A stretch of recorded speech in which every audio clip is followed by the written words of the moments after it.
நீதிமொழி புஸ்தகம் 19ஆம் அதிகாரம் 17ஆம் வசனம் சொல்கிறது, ஏழைக்கு இறங்குகிறவன் கர்த்தருக்கு கடன் கொடுக்கிறான், அவன் கொடுத்ததை அவர் திருப்ப கொடுப்பார். நீதிமொழிகள் 19:17, ஏழைக்கு இறங்குகிறவன் கர்த்தருக்கு கடன் கொடுக்கிறான். கர்த்தருக்கு யாராவது கடன் கொடுக்க முடியுமா?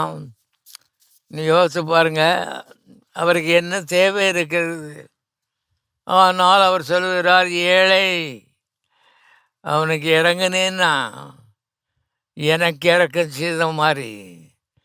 அருமையானவர்களே, ஆழமாய் நம்ம உள்ளத்தில் பதிவதாக நீதியிலே வளரும்படி தேவன் விரும்புகிறார்.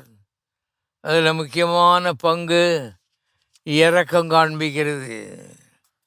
பாருங்க, அதற்கு நீடி ஆயுள் பங்காக மாறுகிறது மாத்திரமல்ல, தேவனுடைய எல்லா ஆசீர்வாதங்களையும் அது கவர்ந்து எடுக்கிறது என்பதை தெரிந்து கொள்ளுங்கள்.